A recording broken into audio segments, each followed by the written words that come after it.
Buenas tardes, bienvenidos a 7 al día, información con criterio. Hace tan solo unas horas, durante la visita de Pedro Sánchez a Zamora, para seguir de cerca el desarrollo de los incendios de la Sierra de la Culebra y la Demanda, una de las personas que se encontraban a su alrededor le atribuyó sarcásticamente su incapacidad para resolver nada.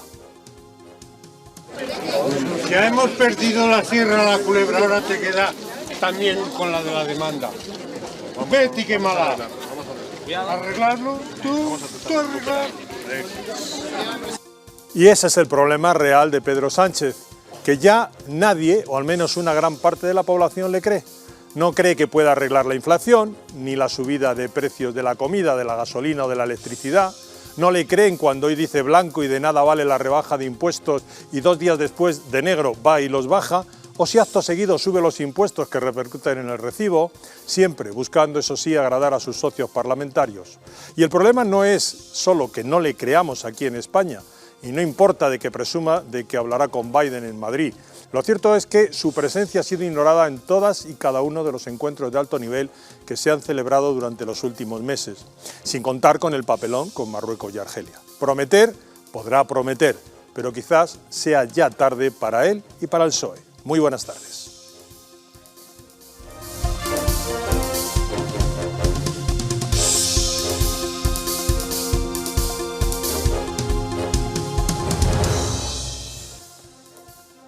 En el Congreso de los Diputados se escenifica un nuevo acercamiento entre el PSOE y los independentistas a costa de la memoria histórica. Josué Cárdenas.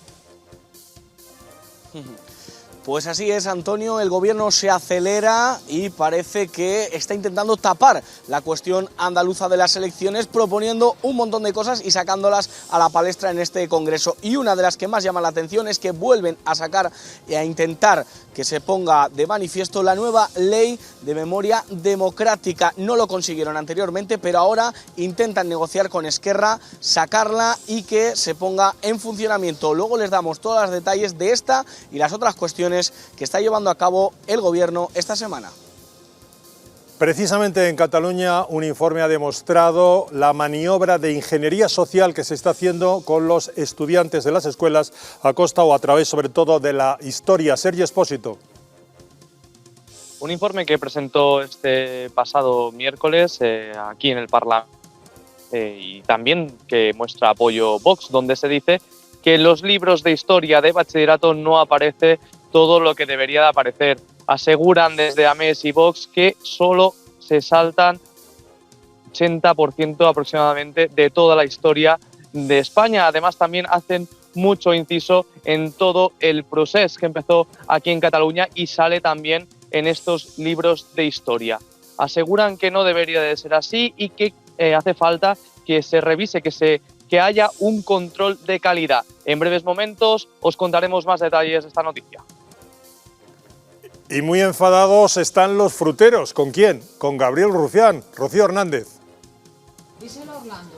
Sí, buenas tardes, Antonio. Ayer el señor Rufián decía en el Congreso que el precio del melón ascendía a 12 euros, precios que las familias no se pueden permitir. Pero hoy estamos en directo con una frutera porque dice estar muy enfadada con el señor Rufián porque dice que sí hubo una subida del precio del melón y de la sandía a principio de temporada, pero que ahora el precio está completamente estabilizado, que el señor Rufián miente. En unos minutos estaremos con ella en directo para que nos cuente más detalles. A cada cual lo suyo. Los lineales del supermercado en España se pueden ver sin pollos para el mes de octubre. Laura Rivas. Buenos días, Antonio. Los avicultores estallan y avisan de que podría haber desabastecimiento en los próximos meses de pollo, tanto en los supermercados como en los restaurantes. Están ahogados tanto por los precios de la luz como del gas como de las hipotecas. Hoy vamos a estar en una de las 4 explotaciones avícolas que hay en la Comunidad de Madrid. Estaremos con su dueño, con Javier Redondo, para que nos cuente de primera mano cómo está la situación. Y no sabemos si en el Turia, pero las aguas siguen bajando revueltas por Valencia. José Carnau. Hola Antonio, efectivamente así es. La crisis en la Generalitat sigue abierta, ya hay sustituta para Mónica Oltra, pero el caso de Mónica Oltra va a dar para largo y hoy escuchamos declaraciones de Joan Baldoví. Ahora luego tendremos la ocasión de hablar con una de las vicesecretarias autonómicas del Partido Popular en la Comunidad Valenciana que conoce bien también este asunto. Y no dejamos el tema de la lengua porque en Baleares quieren imponer prácticamente el catalán, incluso en las actividades de ocio. Carla Sarabia. sufriendo esa imposición lingüística después de las exigencias a profesores y médicos de un nivel alto de catalán para poder trabajar en esta comunidad. Plataformas independentistas quieren ahora utilizar esas subvenciones públicas que han recibido para imponer el uso del catalán también en el ámbito del ocio, en actividades destinadas a los más jóvenes. Y terminamos con buenas noticias en el ámbito internacional para Ucrania y para Moldavia. Lucía Abajo. Ucrania y Moldavia están avanzando hacia el estatus de candidato a la Unión Europea. Serán los 27 jefes de Estado y de Gobierno de la Unión Europea quienes tendrán la última palabra en la cumbre europea que se celebra hoy jueves y mañana viernes en Bruselas. La presidenta de la Comisión Europea, Ursula von der Leyen, ha pedido a los líderes europeos que estén a la altura de la responsabilidad histórica. Enseguida les contamos más detalles.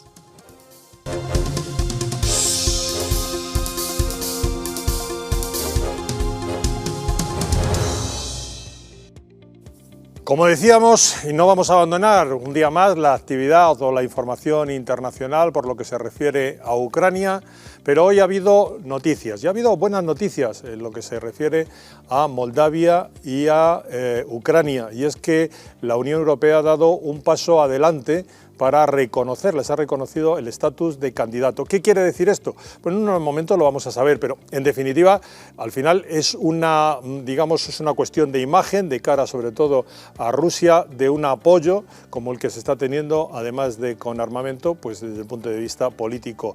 En la práctica, pues todavía queda mucho tiempo por delante. Recordemos que Turquía duerme prácticamente el sueño de los justos en su intento de entrar en la Unión Europea, o que hay otras zonas como Serbia que todavía no han recibido ni siquiera el estatus de candidato. Ahí está la clave de nuestro próximo tema, de lo que vamos a hablar ahora. En rojo, esa zona que hace frontera entre Moldavia y Ucrania, que es la zona de Transnistria, en donde algunos aficionados al fútbol se acordarán de que el Real Madrid jugó precisamente en el estadio del Sheriff, en esa zona, cuando todavía evidentemente no se había iniciado el conflicto, y es una zona que está siendo especialmente importante para el desarrollo del conflicto, porque muchos temen que el próximo paso de Rusia sea intentar, a través de Transnistria, ocupar Moldavia, antes siquiera de que ésta pueda hacer un acercamiento a la Unión Europea o siquiera, evidentemente, a la OTAN.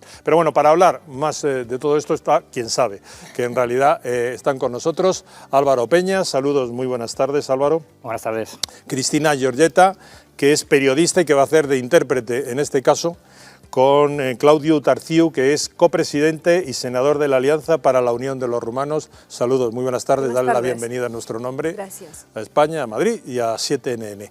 Álvaro, a ver, yo más que como analista también quiero que seas tú el que entrevistes o el que hables con el señor Tarciu. En este momento yo la primera que querría de él es una valoración de cómo está el conflicto en Ucrania, pero sobre todo en la zona que estábamos hablando de Rumanía, Moldavia, Transnistria. În prima fază vrea să știe cum este acum conflictul cu Moldova, în România. Ucraina. Da, știu ce întreabă. Situația din regiune este extrem de schimbătoare și cu un potențial explosiv foarte mare. La situación cambia mucho y está a punto de explotar. Moldova este într-adevăr apărată foarte slab prin propriile ei forțe și nu are decât o șansă, aceea de a ține aproape de Uniunea Europeană și mai ales de România, statul de bază, țara mamă, să zic așa.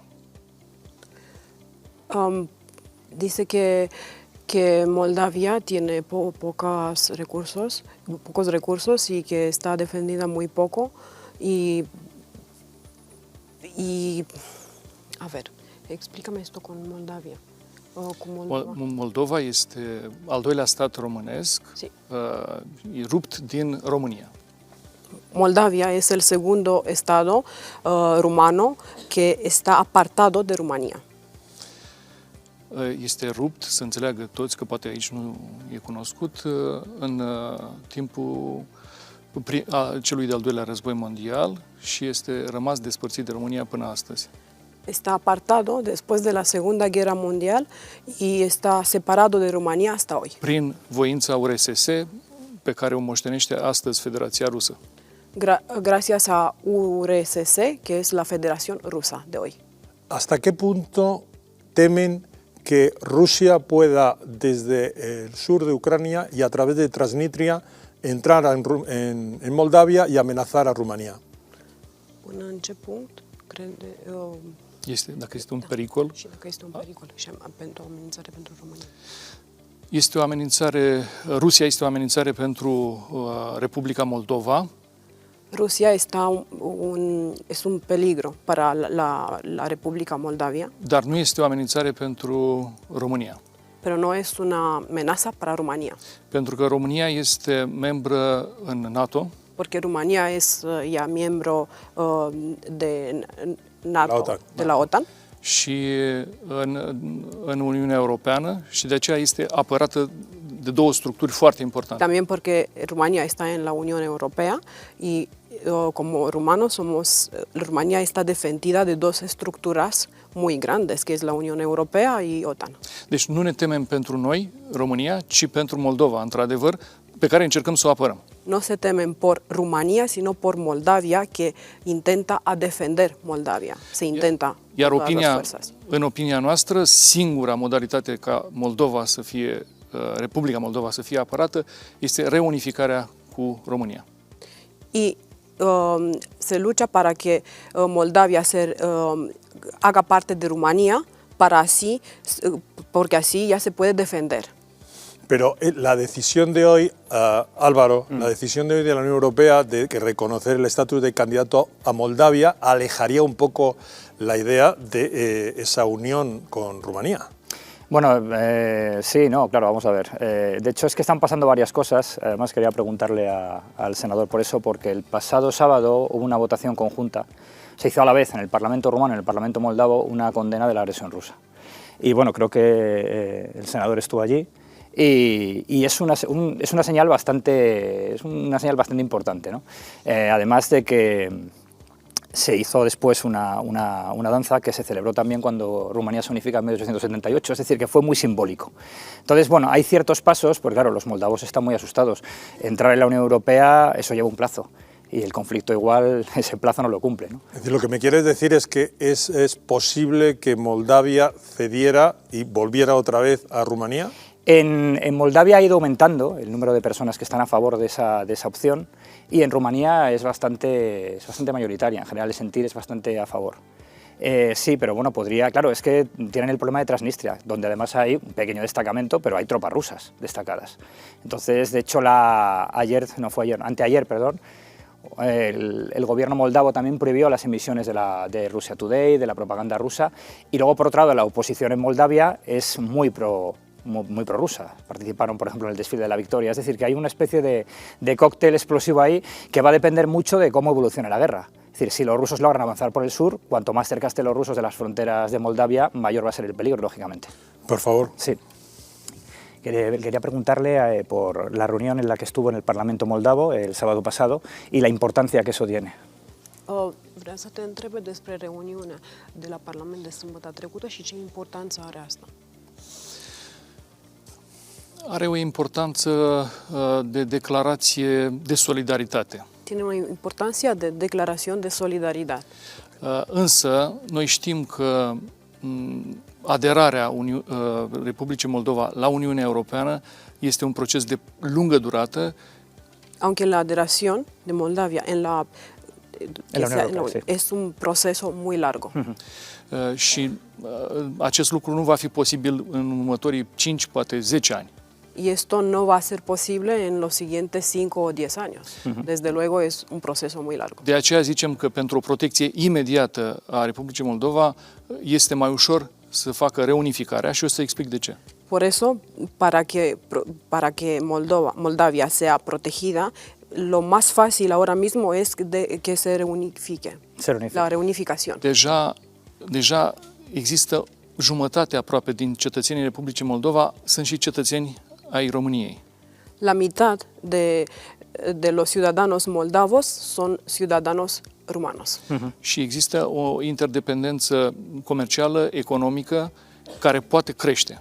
Y hay una interdependencia entre Moldavia y Rumanía económica que puede crecer. Republica Moldova ajunge cu tot ce produce în Uniunea Europeană prin România. Moldavia llega con todo lo que produce a Rumanía. ¿Sí? Sí, su socio principal. Așa că ar fi un proces mult mai facil și mult mai scurt, reunificarea. La reunificación será un proceso así, mucho más fácil. În plus, ar fi un act de dreptate istorică, ar fi, spune asta? Aparte de esto, que será una justicia histórica. Și odată pentru totdeauna s-ar înceta cu trăirea consecințelor pactului Ribbentrop-Molotov, adică Stalin și Lenin.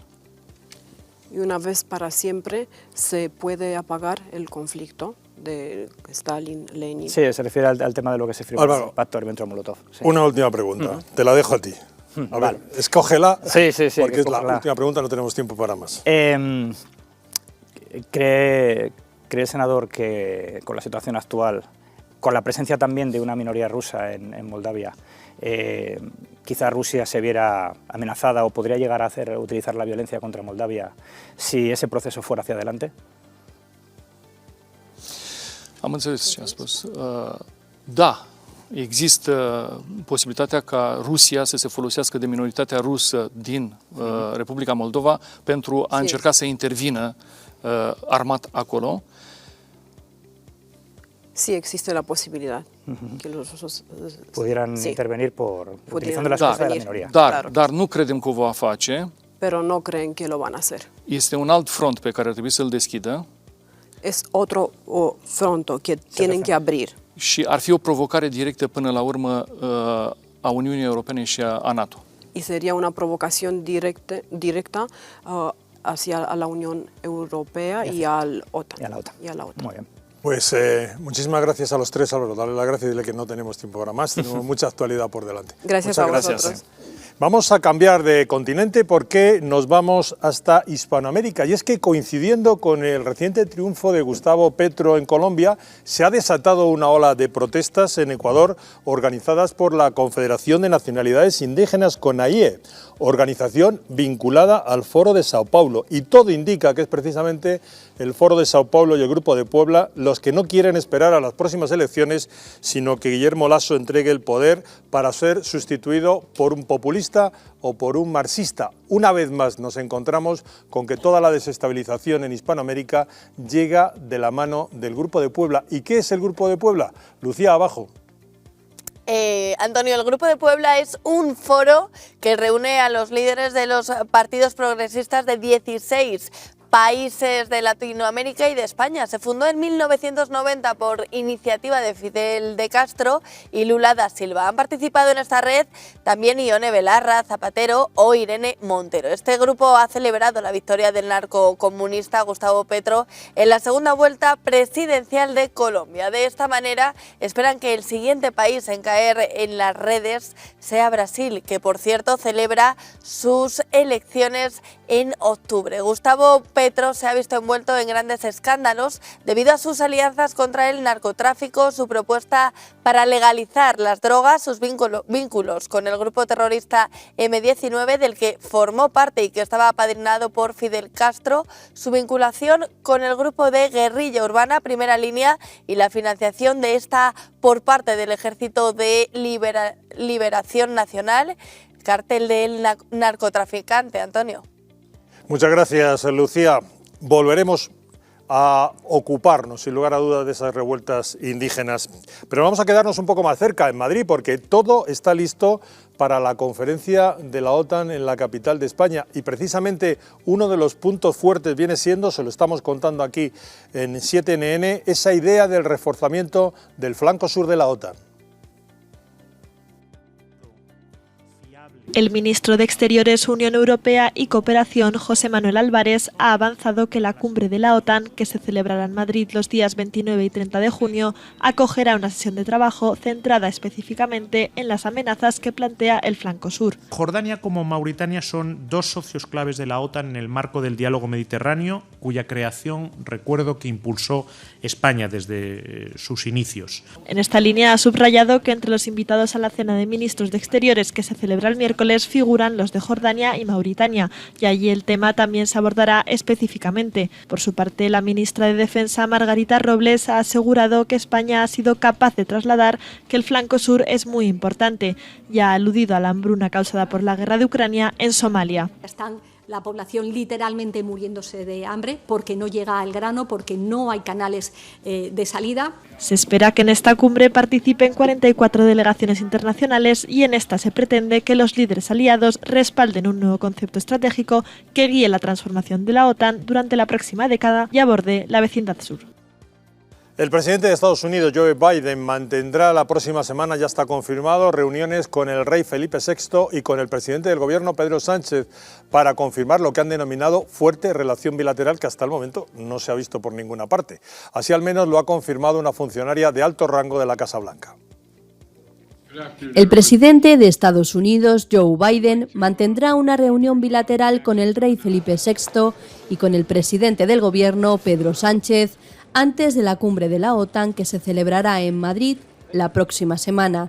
Biden viajará a la capital tras la cumbre del G7 que tendrá lugar del 26 al 28 de junio en Alemania y antes de que dé comienzo la cumbre de la Alianza Atlántica el próximo miércoles 29 de junio, según ha detallado un funcionario de la Casa Blanca en declaraciones recogidas por Washington Examiner. Dicho funcionario ha recalcado que entre las prioridades del presidente cuando asumió su cargo fue revitalizar sus alianzas y ha recalcado que están viendo una de las demostraciones más fuertes de eso dentro del contexto de la OTAN.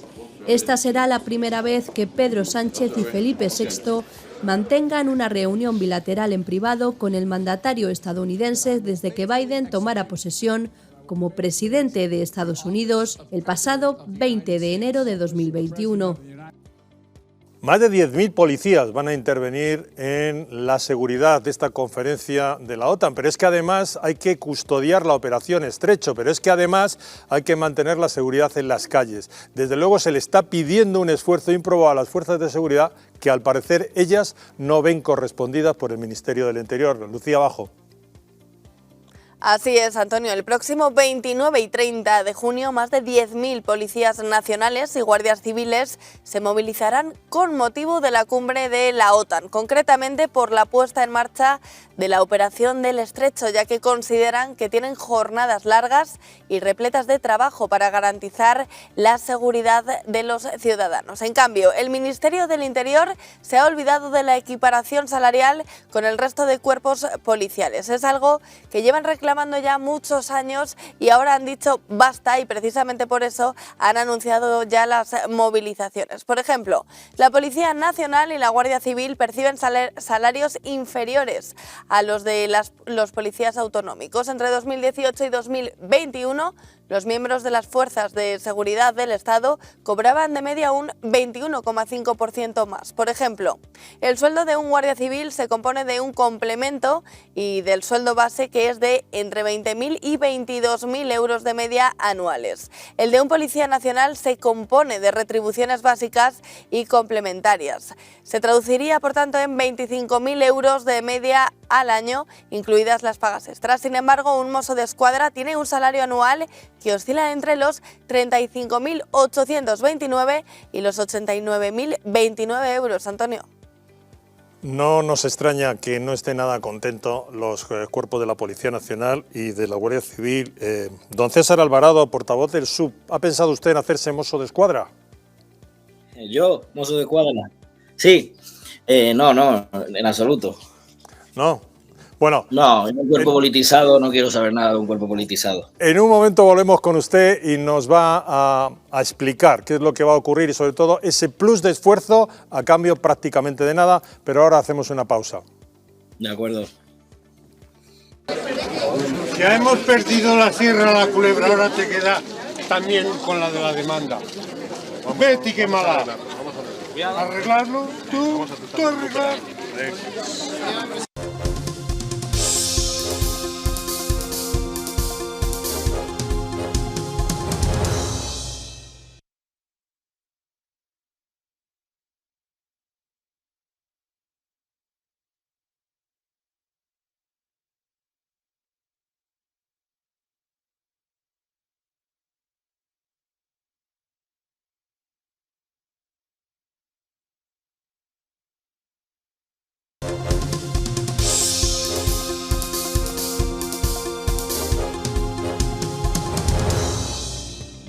Vamos con nuestro invitado César Alvarado. De nuevo, saludos, muy buenas tardes, gracias por esperar. Sí, ahí está, ahí se incorpora. Ahí estamos, gracias César. Dos rápidas cuestiones. La primera, ¿hasta cuándo vamos a tener que soportar los españoles en general, pero vosotros en particular, esta diferencia sangrante entre miembros de las fuerzas y cuerpos de seguridad? A ver, bueno, la diferencia no es tan grande como se ha dicho antes la cifra, pero sigue siendo grande. Pero bueno, pues hombre, llevamos 30, 40 años con ellos. Se consiguió el acuerdo de equiparación simplemente por presión política y social. Y hombre, obviamente con los que están gobernando, yo ni me planteo que vayan ni siquiera a pensárselo. Con los próximos que entren, dependerá de quién entre. Dependerá mucho de quién entre. Y una cuestión más con respecto a esto y con respecto a los enormes esfuerzos que van a tener que realizar en las próximas semanas con los despliegues de Madrid, de la Operación del Estrecho y la seguridad ciudadana en general. ¿Este tipo de esfuerzos están debidamente remunerados o como en alguna parte se habló de que ha habido voluntarios que encima van a tener que doblar pero no se les va a pagar nada más que una jornada? ¿Cómo está esta situación? No, esto está mal pagado, pero hace muchos años. Empieza por la parte de las dietas, donde, por ejemplo, cuando viajas somos comisionados fuera, sobre todo la UIP, que son los que más viajan, son comisionados fuera. La dieta del policía no es la misma que la del inspector, la del comisario, la tienen mayor. Un policía cobra unos 78 euros por día de dieta, brutos, que con eso, bueno, brutos, limpios, con eso tiene que pagarse comida, cena, desayuno, merienda y alojamiento. ¿Qué pasa? Que todos los que vienen aquí van con esas dietas. ¿Qué pasa? Que aparte de que los hoteles están a tope y es difícil encontrar, luego está el tema del precio. Yo tengo el caso de un compañero de UIP que se está quedando aquí en mi casa, que está ahora mismo durmiendo, que trabajó anoche, porque no puede pagar un hotel con la dieta. Luego tenemos lo de los servicios extraordinarios, que es otra cosa que lleva como, no sé, 20, 30 años. O sea, ahora, por ejemplo, nos ha salido el servicio extraordinario para un día en concreto por la tarde, son 80 euros brutos. A eso quítale el IRPF, lo que tenga, más el gasto de gasolina, ahora que está a 2 euros y pico, y al final estás haciendo un servicio, estás teniendo una policía de primer mundo pagada a país tercermundista. Pero eso sí, lo bien que queda, lo bonito que queda, que qué bonito ha quedado todo, pero es por el esfuerzo de los compañeros, que no se ve obviamente recompensado. Y una última cuestión, César. ¿Se anuncian manifestaciones, se anuncian movilizaciones para cuando pase la cumbre de la OTAN, quizá la Operación Estrecho? Sí, entre yo creo que el SUB y AUGC es que ando un poco perdido porque ya son tantas movilizaciones que se piden, que se va a mover por el tema de que no hay acuerdo de equiparación, no hay mejora de dieta, no hay jornada laboral, que eso es otra. ¿Qué pasa? Que yo entiendo que con este gobierno van a ser oídos sordos, porque si nosotros somos tan profesionales que no lo hacemos cuando podemos cortar y fastidiar todos los eventos, lo hacemos a posteriori, cuando ya hacemos nuestro trabajo bien hecho, como responsables, como profesionales, entonces cuando vamos a la queja, que bueno, que lo tenemos que hacer así porque al final afecta a los ciudadanos. Esperamos que haya movilizaciones y esperamos que sirva de algo, pero bueno, ya hemos visto lo que ha pasado con el sector transporte, con el agrícola, que bueno, que seguimos todo igual con estos que nos gobiernan. Lo que se llama un otoño caliente. Muchas gracias, César, por estar con nosotros esta mañana. Nada. Con nosotros en la mesa está para abordar no solo las de economía, todas las que se pongan por delante. Pablo Jimeno, saludos, muy buenas tardes. ¿Qué tal? Buenas tardes. A lo que venga. Todos piden. ¿Hay dinero para tanto? Es imposible, ¿no? Es decir, piden ayuda a las gasolineras, piden ayuda a los camioneros, piden ayuda a los agricultores. Estamos viendo la enorme diferencia que hay en este momento entre los cuerpos y cuerpos de seguridad. Pedir. ¿Hay dinero para tanto? La clave está en la raíz. Si no se toman medidas desde la raíz hacia arriba, cada hojita que está arriba va a estar sufriendo y es imposible cuidar todas las hojas todos los días. Rotundamente no. necesitamos una política monetaria y fiscal que vaya acorde con lo que estamos viviendo, y las medidas, pues en vez de echar agua en la raíz, la estamos echando fuera de la maceta. Vamos a hablar ahora de la raíz, porque claro, si todo se acaba de alguna manera, sigue evolucionando así y se producen los conflictos, hombre, no creo que lleguemos a estar como en Ecuador, donde evidentemente las manifestaciones indígenas empiezan a suponer un grave problema de seguridad, probablemente aventado por el Grupo de Puebla. Y nos interesa, porque Ecuador es un país hermano, saber qué es lo que está ocurriendo, porque ya ocurrió en Chile, en Colombia, en Perú, y prácticamente ya está todo el continente, la parte hispanoamericana de la misma manera. Vamos a hablar, aunque sea brevemente, con Mamela Fiallo Flor, que es directora provincial del Movimiento Libres de Ecuador. Señora Fiallo, saludos, muy buenas tardes desde España. ¿Qué tal? Muy buenos días desde Ecuador. Casi de madrugada, lo sentimos mucho, pero nos interesa mucho saber qué está ocurriendo en Ecuador y hasta qué punto estamos viviendo una repetición de lo que ha pasado en Chile, de lo que ha pasado en Perú, de lo que ha pasado en Colombia. Bueno, en realidad lo que Diosdado Cabello, el número 2 de Nicolás Maduro, llamó las brisas bolivarianas, comenzó en Ecuador en octubre del 2019, pero se pudo pacificar en 10 días. Luego se extendió a Chile y Colombia. Esta vez superamos ese récord, hoy empezamos el día 11, y el líder de estas revueltas, Leonidas Issa, él declaró comunismo indoamericano o barbarie, es decir, o toman el poder por la fuerza o habrá brutalidad. Y la realidad es que ya hay ambas cosas, ya hay escasez, ya no se consigue gas, ya están faltando alimentos. La alcaldesa de Guayaquil dijo que abran las fronteras, porque lo que pasa es que el sector campesino nos tiene chantajeados, que si no logran sus objetivos no habrá alimentos. Entonces, pues, que las naciones hermanas nos provean, no tener ese monopolio. Y lo que hay es el indigenismo puro y duro, que justamente Isabel Ayuso dijo es simplemente comunismo, porque esa es la realidad. El indigenismo es llevar la lucha de clases al plano étnico-racial, y la realidad es que quienes están haciendo destrozos son mestizos. Estamos viendo saqueos, estamos viendo brutalidad, están arrojando, justo ahora que habló un policía, están arrojando explosivos a la policía. La brutalidad es total. Anoche una manifestación ciudadana por la paz, Ecuador quiere paz, es la consigna. Quito se defiende, Quito no se destruye, porque estamos en estado de excepción. Nadie circula por la noche, por la madrugada, y los movimientos indigenistas exigen que se retire eso para poder negociar. ¿Por qué? Precisamente para poder avanzar, y ya está anunciado. Esto es un golpe de Estado, esto no es una manifestación. Lo que quieren es al presidente fuera del poder. Y sabemos que, tal como pasa en España, por los confinamientos se ha destruido la economía. Por la situación en Rusia, Ucrania, nos hemos quedado sin fertilizantes. Entonces la economía está mal y es legítimo protestar, no es legítimo vandalizar. Lo que está pasando es criminal, no nos dejan trabajar. Si uno se atreve a transitar en un bus, golpean los buses a palazos, prenden fuego los taxis. O sea, es una brutalidad total. Y las pérdidas son inmensas. Los florícolas en el campo están amenazadas, 3,000 personas son las que pierden empleo diariamente. El 79% de la industria del turismo está paralizada. Enhorabuena, los aeropuertos siguen abiertos, pero el camino está incendiado.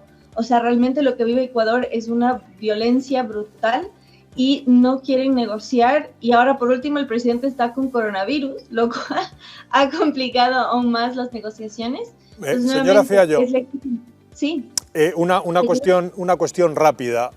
Entraremos en otra ocasión, si usted nos lo permite, más en profundidad sobre el tema, pero simplemente, ¿cuál es el margen de maniobra en este momento del gobierno ante lo que está ocurriendo? Porque si las fuerzas de seguridad actúan contundentemente, nos podemos encontrar con lo que pasó en Chile, con lo cual los márgenes realmente son pocos. Realmente sí, está muy tensa la situación, porque ya hablan de dictadura, porque la policía se tomó la Casa de la Cultura. Se tomó la Casa de la Cultura porque en el 2019 fue cuartel del terrorismo, donde tenían secuestrados a policías, historiadores. Fue un desastre. Entonces, supuestamente quieren negociar. Los movimientos indigenistas ya tienen 10 puntos que han presentado y el gobierno respondió ante esos 10 puntos, pero vemos que lo que quieren es tomarse el poder.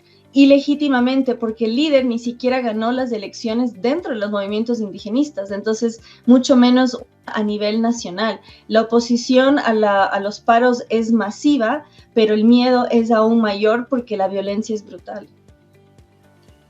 Muchísimas gracias, brillante explicación. Muchas gracias por atender a 7NN. A la orden. Y recuerden ustedes, es el desabastecimiento, es una de las causas, evidentemente, hay otras muchas que están incentivando estos movimientos, pero a nosotros, por ejemplo, ya nos empiezan a avisar de que en otoño lo mismo no hay carne de pollo ni de pavo, que son alimentos de prácticamente uso común por las familias españolas. Laura Rivas, ¿qué pasa? Muy buenas tardes de nuevo.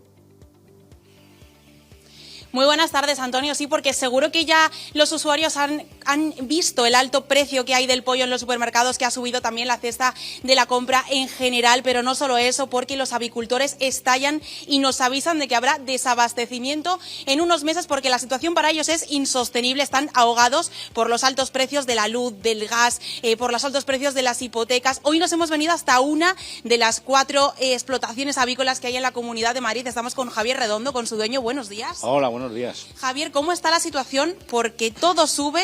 ¿Y cómo estáis vosotros? ¿Cómo lo estáis viviendo? Bueno, pues la situación ahora mismo nuestra es crítica. O sea, nosotros estamos agonizando. ¿Por qué? Pues porque se nos han disparado los costos de una forma pues que no podemos hacernos frente de las granjas. ¿De cuánto estamos hablando? Ese disparo de los precios, más o menos, ¿cuánto pagabais antes? ¿A cuánto estáis pagando ahora? Bueno, pues ahora mismo hay muchos productos que compramos que se nos han ido al triple. O sea, nosotros la luz, no sé dónde raya esto ya.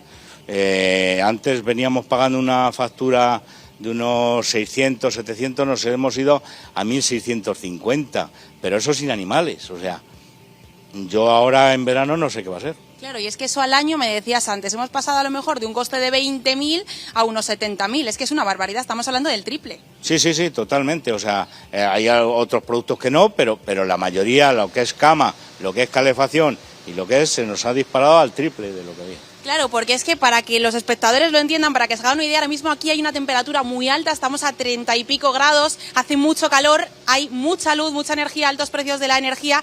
También esto me decías, Javier, esto son las camas, esto es necesario para que pueda vivir el pollo y esto también ha subido su precio. Sí, esto es paja higienizada, está tratada con calor y bueno, pues para que el pollo no tenga hongos, no tenga ningún problema.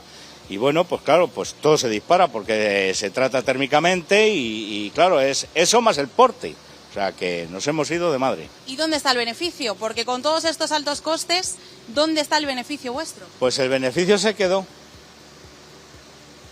Y no lo sabemos dónde aparece. Aquí de momento estamos todo el mundo a pérdidas, o la mayoría. Me decías antes, Javier, tienes aquí 17.000 pollos.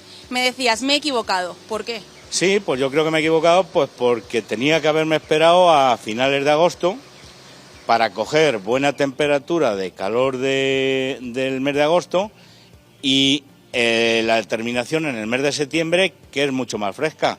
Me evito mucha ventilación y me evito mucha calefacción, con lo cual ahora mismo, pues claro, pues calefacción poca, pero ahora el aire acondicionado ya, a partir de dentro de 15 días o menos, empezarán a ponerse ventiladores de estos grandes en marcha y es día y noche continuamente, o sea, esto no puede parar.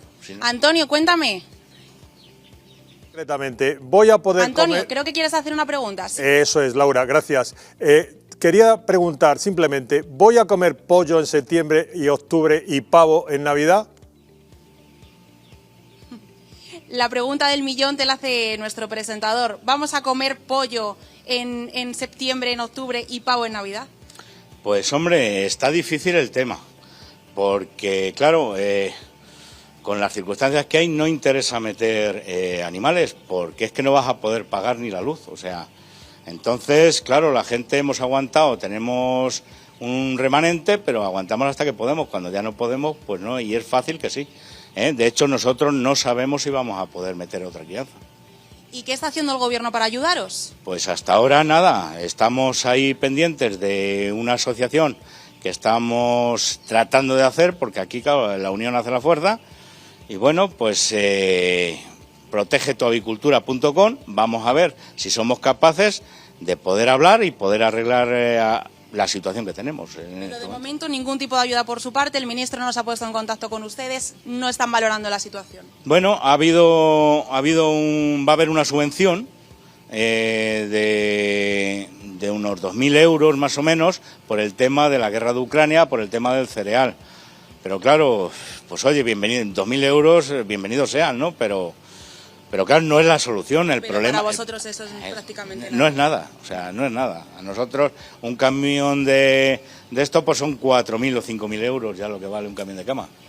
Pues Javier, muchísimas gracias porque el pollo, Antonio, este pollito que tenemos por aquí, 17.000 son los que tiene Javier ahora mismo en su explotación avícola, está en peligro de desabastecimiento, nos dicen, en los próximos meses porque es imposible, es insostenible mantenerlos con los altos precios de la luz y con los criados que necesitan este tipo de animales. Gracias, Laura. Yo me acuerdo cuando comprábamos los pollitos amarillos por las calles. Pablo, ¿es posible que esta bajada que nos han prometido del 5% en el IVA de la luz ayude algo a los criaderos de pollos?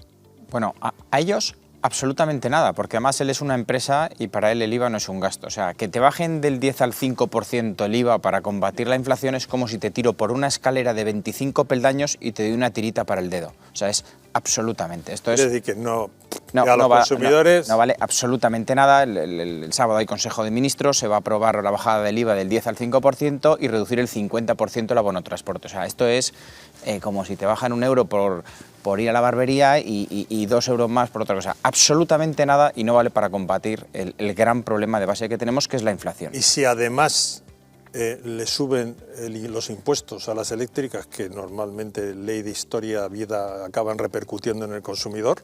Tenemos que entender, vamos a ver si ponemos 3 recetas de verdad buenas. ¿Qué está ocurriendo? Tenemos una inflación disparada que se ha producido por la crisis de Ucrania, que lo ha agravado más, y podemos tener 2 opciones. Una, esperar a que se rebaje la guerra y desaparezca, cosa que no está en nuestra mano, con lo cual, ¿qué quedan? Quedan 3 políticas. La política monetaria, la política fiscal y la política exterior. La política monetaria no la decidimos nosotros. Está el Banco Central Europeo subiendo tipos, hablaremos de ellos, y eso qué impacto tiene en la economía. ¿Qué está en nuestra mano? La política fiscal y la política exterior. La política exterior, que podíamos hacer algo bueno, ha sido lo de Argelia. Es decir, ahí ya decimos, vamos a meter un pinchazo.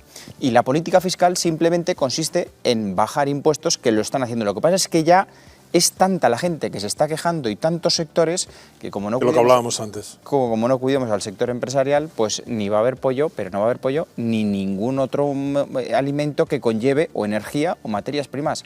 No está solucionado y vamos cada semana que vengo a peor. Y nos vamos un momento a recordar lo que dijo Gabriel Rufián ayer, porque es verdad que los precios están como están, pero hay veces que ciertos comentarios perjudican más que ayudan. Recordemos lo que dijo Gabriel Rufián ayer. Señor presidente, ¿sabe qué vale? ¿Sabe qué puede costar un melón en este país hoy? 13 euros. Una sandía, 12 euros. Medio kilo de cerezas, 6 euros.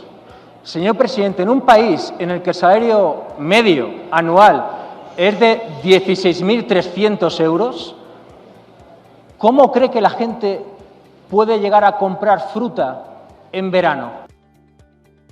Efectivamente, esa es la cuestión.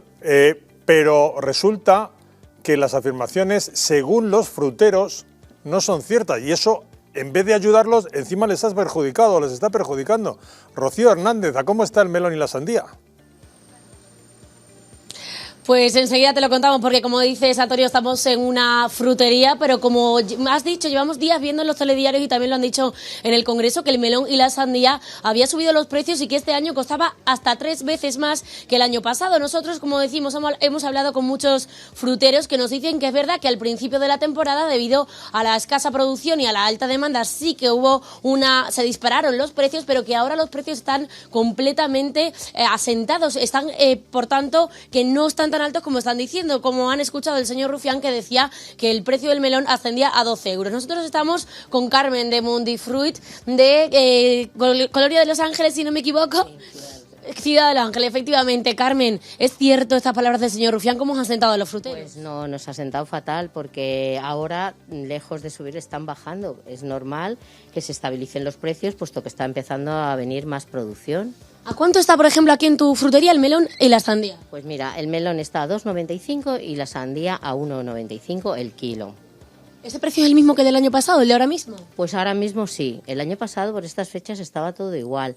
Lo único es que este año empezó más caro que otros años. ¿A cuánto empezó? Pues a 2,95 el kilo de la sandía, porque es que no había, o sea, entraron menos cantidad y había más consumo. Hay gente que por este boom, Carmen, ahora ha dejado de querer comprar sandía o melón, porque es verdad que se ha generado un boom alrededor de que están carísimos, que es una fruta de lujo. ¿Es cierto esto? ¿Está afectando a los clientes? No, yo creo que no. Nuestras clientas no han dejado de comprar sandía y melón porque vienen y un cuarto de sandía o media sandía cuesta lo mismo que el año pasado. Si te preguntan, porque como estáis en todas las televisiones, pues preguntan, oye, ¿es verdad? Pues no, están igual ya. ¿Cómo se está afectando la inflación, Carmen? Pues mucho. La inflación está afectando mucho a todos los sectores, pero es que a todos los que tenemos luz más carburante, pues mucho más, porque yo voy a pagar el doble de luz que el año pasado. Este año, además, la ola de calor, hemos tenido el aire acondicionado puesto todo el día y pagaremos más luz. El carburante, pues lo mismo, es que pagamos el doble carburante que el año pasado. Pues Carmen, muchísimas gracias por trasladarnos su situación, un sector, el de los fruteros, que también les ha afectado la inflación. Muchas gracias, Rocío. Vamos a irnos en un rato, en un minuto, a la publicidad, pero hoy no vamos a despedir a Pablo porque yo quiero que se quede con nosotros, porque hay unas declaraciones muy sorprendentes del ex secretario del Tesoro con Bill Clinton, Larry Summers, que dice nada más y nada menos que si queremos controlar la inflación en Estados Unidos, se refiere lógicamente, hay que acabar con 10 millones de puestos de trabajo como única solución para detener la escalada inflacionista. Nos ha dejado con los ojos ojipláticos y tenemos que conocer cuál es la verdad que puede haber detrás de esta afirmación. Así que nos vamos, hacemos una pausa y enseguida volvemos de nuevo con Pablo Jimeno. Ya hemos perdido la sierra, la culebra, ahora te queda también con la de la demanda. Vete y quémala. ¿Arreglarlo? ¿Tú arreglar?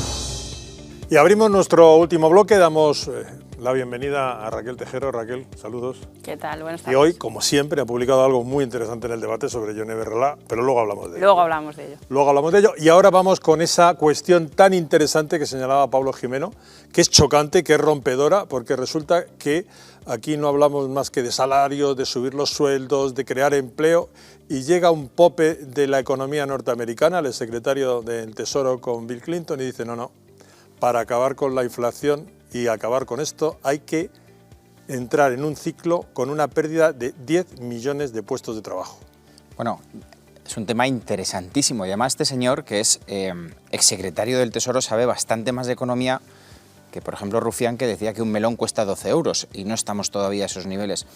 Hay que tenerlo en cuenta porque lo que ha afinado es una tecla que ha dicho, es una verdad como un templo. Ojo en los datos, digo de fondo. Ahora veremos si efectivamente son 10 millones, es más o menos. Bueno, pero allí, ¿qué es? él decía allí. ¿Qué está diciendo, efectivamente? Un alto porcentaje. Pero ¿qué es lo que está diciendo? Está diciendo que la inflación es una lacra que se cepilla todo. O sea, mucho peor que el impacto del COVID, mucho peor que la prima de riesgo, se lo cepilla todo. Entonces, hay dos opciones para combatir la inflación. Una, vivir con la inflación y empobreciéndonos todos, o dos, empezar a subir tipos. Si subimos tipos, te cargas la economía. Tú pones los tipos en el 4 o 5%, contraes la economía. Si contraes la economía, ¿qué pasa? Que hay empresas que van a contratar a menos gente. Si contratan a menos gente, se va gente al paro. Y si hay gente en el paro, consume menos. Y si consume menos, hay menos demanda. Y si hay menos demanda, bajan los precios. Y si bajan los precios, corregimos la inflación. Sería difícil si son 10 millones, 5, y además, ojo, la tentativa, mandar a 10 millones al paro para corregir. No. Pero allí, insistimos, allí. Lo está enfocando hacia allí, pero es que este es el debate que tenemos de fondo. Tenemos una inflación que nos corroe a todas las capas de la sociedad y si la queremos combatir hay que solucionar lo de Ucrania o una política monetaria que empiece a subir tipos al 4 o el 5%, lo que se va a cargar la esperada recuperación que esperábamos en la Unión Europea y en España. Así que la bala que ha lanzado no va nada mal tirada. Una pregunta, Pablo. ¿Falta cultura de la austeridad para llegados estos momentos? ¿Falta que alguien se siente con nosotros y nos explique? No puede ser seguir subiendo los sueldos, no puede seguir gastando, porque si no los precios van a seguir subiendo. Bueno, lo que falta no es una manera de decirlo y te la compro, pero lo que falta es que ojalá tuviéramos gobernantes que sepan de gestión económica. Es que los países, estábamos hablando con una persona de Ecuador, los países suben y bajan y desaparecen. Pero si no se lo explicas a la población, evidentemente al final da la impresión de que actúan al árbitro o a su capricho. Pero si es que para hacer cosas en el ámbito social en un país hay que tener dinero para poder hacerlas. Entonces, cuando tú pones a un gestor que sabe mucho de pasteles al frente de una pastelería, pero no de la parte que hay que llevar también económica, pues igual hace unos pasteles muy buenos, pero se cepilla la pastelería. Yo solo pediría que ojalá tuviéramos un porcentaje en el Congreso de políticos que controlen un poquito más de economía, de gestión empresarial y que en su currículum aparezcan logros que han hecho, como no montar una manifestación, sino que hayan podido gestionar dinero, que sepan lo que son los ingresos, los gastos y el rédito que tiene. Y con esto tendremos más dinero y nos irá mejor a todos. Pablo, muchas gracias por haber estado. Hoy te hemos robado un poco del tiempo de los consejos. Uno rápido. Venga, uno rápido para ahorrar. Para ahorrar. Pues para ahorrar, hoy voy a dar uno muy rápido porque tenemos poco tiempo, pero a madrugar, a levantarse temprano, empezar a ahorrar y a planificarse. Cultura financiera. El jueves seguro que tenemos más tiempo. Pablo, muchísimas gracias por estar con nosotros. Gracias a vosotros. Pasamos de la economía, lo que en el fondo venía a decir Pablo, no hay economía, pero hay demasiada ideología. ¿Y qué ha pasado con el resultado de las elecciones andaluzas? Bueno, pues que la primera reacción no ha sido hacer autocrítica, no ha sido, evidentemente, intentar cambiar las cosas. No, la primera reacción ha sido negociar la ley de memoria. Desde luego, con Franco, el Valle de los Caídos y otra vez la ley de memoria, es que no sé si la población española estará demasiado contenta con lo que está haciendo el gobierno y de la mano de los independentistas. Nos lo va a contar nuestro compañero Josué Cárdenas porque hoy ha sido tema en el Congreso. Josué, buenas tardes.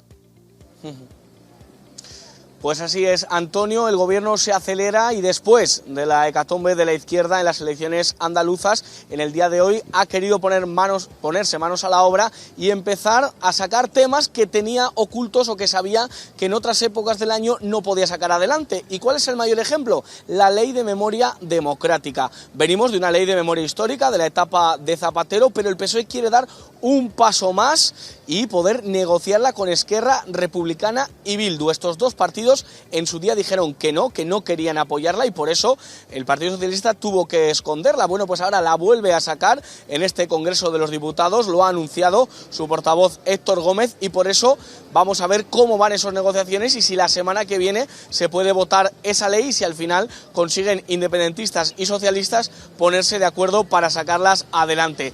Otra cuestión que también quiere sacar a la palestra el Partido Socialista es el nuevo plan anticrisis. El anterior ya lo sacó, el de los 20 céntimos famosos de la gasolina, con el apoyo de Bildu. Ahora quiere el apoyo del Partido Popular, un PP que dice no, ya que no, el Partido Socialista no se pone a dialogar ni a proponer ninguna de las cuestiones liberales que propone el Partido Popular, como es la bajada de impuestos y por lo tanto vamos a ver cómo se ven esas negociaciones. Y por último, hoy en el Congreso se ha votado no a la propuesta de los partidos independentistas de que aquí se hable en las lenguas cooficiales, de que los discursos puedan ser en catalán, en galego, tampoco en valenciano y tampoco en aranés, que el señor Echenique ha pronunciado las primeras palabras en ese dialecto, llámenle idioma o como quieran ustedes llamarlo, de la zona del Monte Aragonés. Bueno, pues el señor Echenique ha dicho unas palabras, pero ya les digo, el Partido Socialista,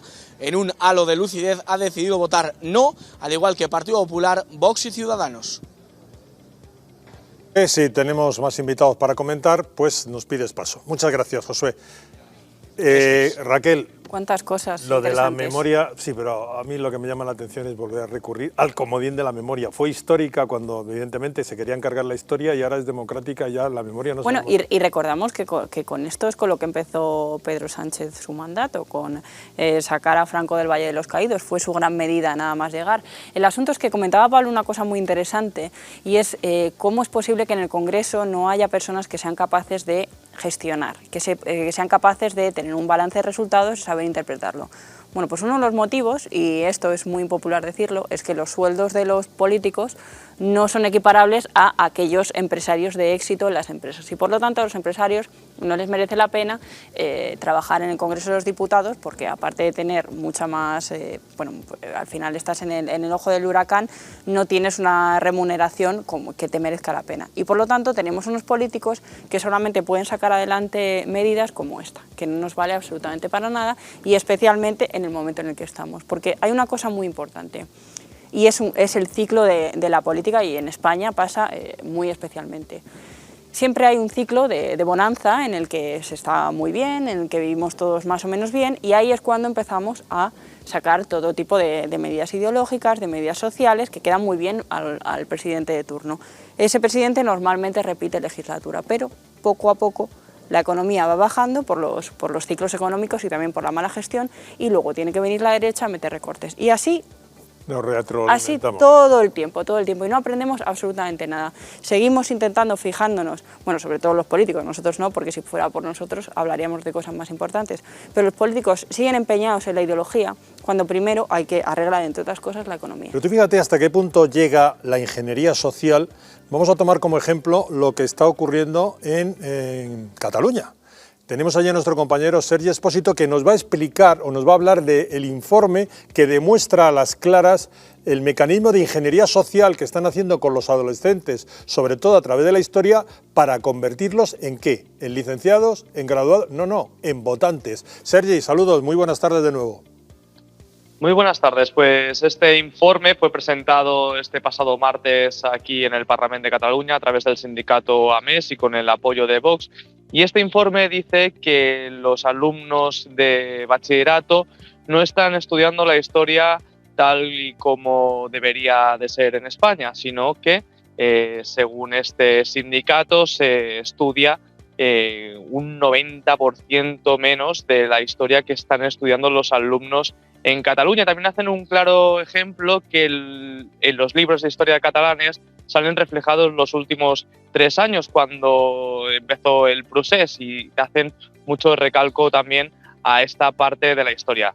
Es por eso que desde AMES piden que se haga un control de calidad para justificar que se está estudiando la historia que se corresponde igual que lo hacen en los libros de otras regiones de España y también reclaman una prueba de selectividad que sea igual en toda España y según explican ellos, que aquí en Cataluña es de manera diferente, que sale mucho más contenido actual y se saltan ese 90% de la historia que ellos comentan. Esta misma mañana hemos hablado con uno de los representantes y esto es lo que nos comentaba.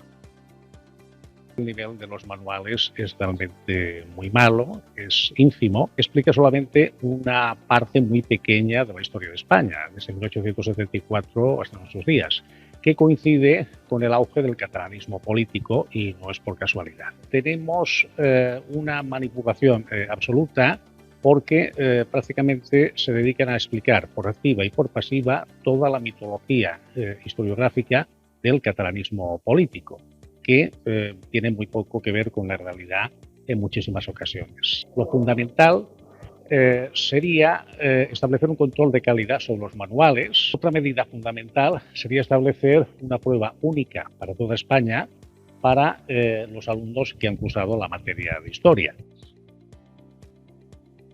Y tal como decíamos, este informe se presentó este pasado martes aquí en el Parlamento con el apoyo de Vox, que hemos podido hablar también esta misma mañana con uno de sus portavoces, uno de sus representantes aquí en el Parlamento. Y es que le daban totalmente apoyo a este informe. Vamos a ver. El informe que ha realizado AMES es un estudio pormenorizado, serio, 200 y pico páginas tiene el informe, objetivo, y por lo tanto es una demostración, un aval de la lucha que hemos liderado nosotros desde nuestra irrupción en el Parlamento, la lucha de Vox desde que hemos llegado al Parlamento, en contra del pensamiento único, en contra de la política de adoctrinamiento ideológico que está llevando a cabo el Departamento d'Educació de la Generalitat de Cataluña. También la imposición lingüística totalitaria, un modelo monolingüe. Este informe pone negro sobre blanco esta anomalía que no debería existir nunca en un Estado de Derecho como es España. Sergi, ¿cómo ha caído en el independentismo la reunión de ayer de Bolaños? ¿Son tan optimistas como el vicepresidente o están como siempre? Pues la verdad que no lo hemos podido preguntar, pero al parecer esta reunión de Villagrá y Bolaños parece que va a haber negociaciones, o al menos van a intentar, porque según señalaba la misma Laura Villagrá, decía que antes de verano se van a reunir tanto el presidente Pedro Sánchez, tanto como el presidente de la Generalitat, Pere Aragonès, para intentar otra vez acercar posturas, ya que las negociaciones y el trato está ahora mismo congelado. Muchísimas gracias, Sergi, por estar esta tarde con nosotros un día más. Gracias, que todo siga bien allí en Barcelona. Raquel, lo de los libros de historia ya chirría, ¿no? Es decir, esto ya cada vez se va pareciendo más a lo de Rusia y Ucrania. Están empeñados en utilizar la lengua como arma, es decir, absolutamente un proceso de ingeniería social de 2 generaciones con el tema del catalán, no les enseñan ninguna otra cosa y al final, como decía Iceta, en 30 años...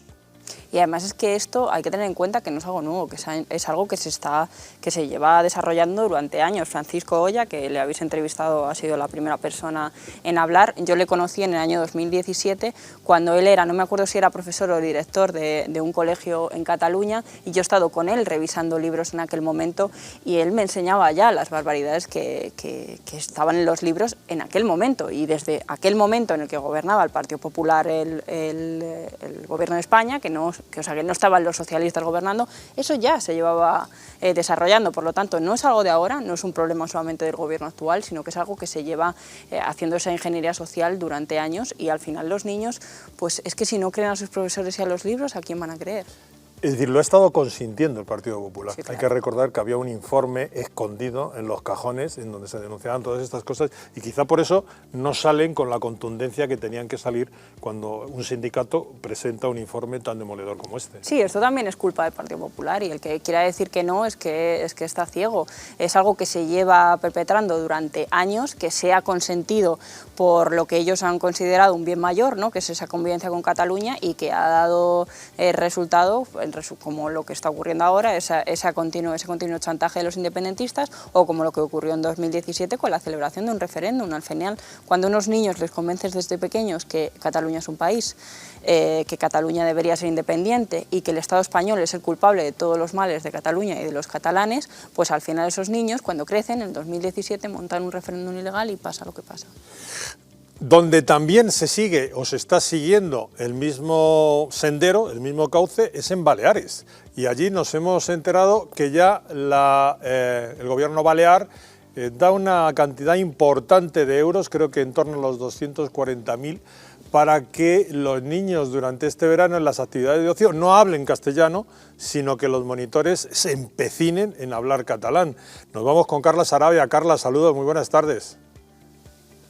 Efectivamente, buenas tardes. Se trata de una campaña financiada con esos más de 240.000 euros que el Gobierno socialista de Baleares ha adjudicado a esta plataforma independentista. Se están, por tanto, dedicando esas subvenciones públicas para implantar campañas de imposición lingüística que están destinadas sobre todo a niños, jóvenes, recién llegados e incluso a turistas, como podemos ver en algunos carteles del aeropuerto. Entre estas actividades y acciones se insta a los monitores, como decís, de ocio y de comedor a que se dirijan a los jóvenes exclusivamente en catalán y no en español. El objetivo es efectivamente esa imposición lingüística que denuncian los padres. Mientras la batalla judicial continúa, hemos podido hablar con Salvador Iglesias. Él es el primer padre en recurrir directamente ante el Tribunal Superior de Justicia para reclamar el derecho de que su hija pueda estudiar en español en el colegio.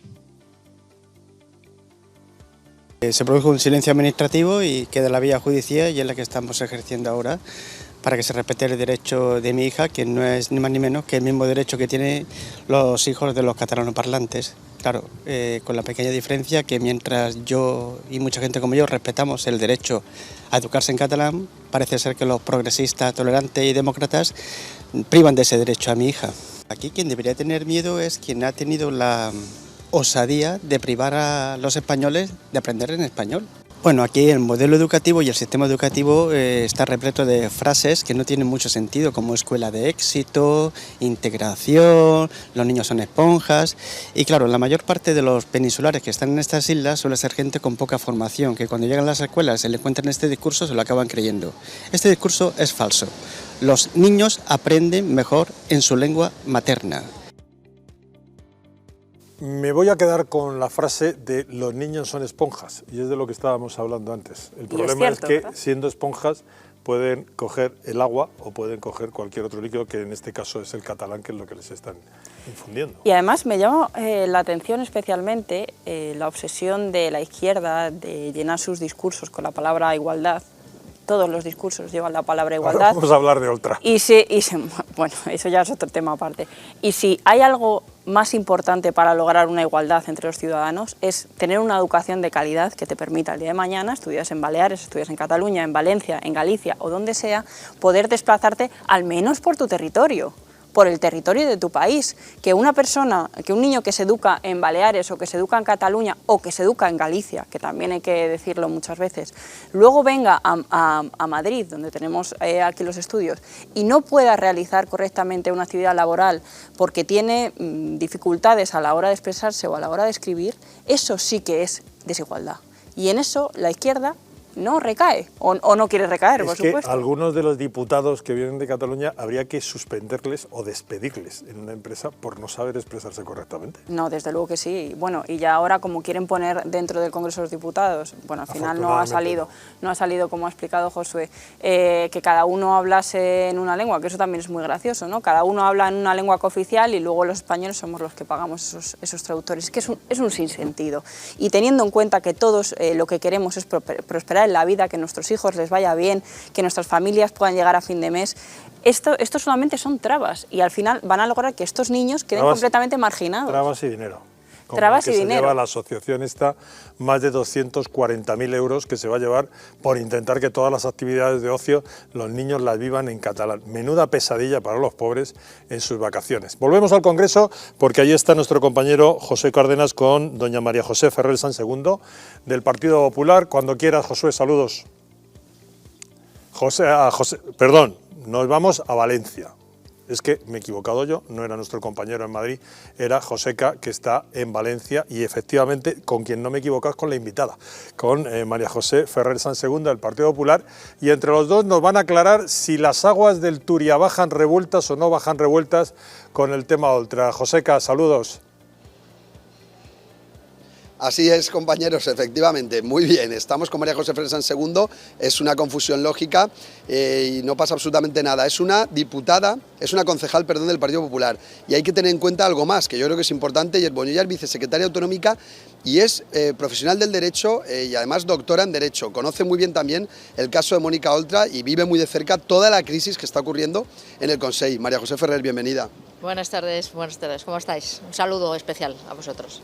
¿Cómo ves esta situación de Mónica Oltra ya fuera del Consell, la debilidad que cada vez se habla más de Ximo Puig, esa ruptura que podría haber incluso el Botànic, incluso elecciones anticipadas, que es mucho a lo mejor muy prematuro, pero ¿cómo ves esta situación? Yo creo, para entrar, que este cese, destitución, salida, llega tarde.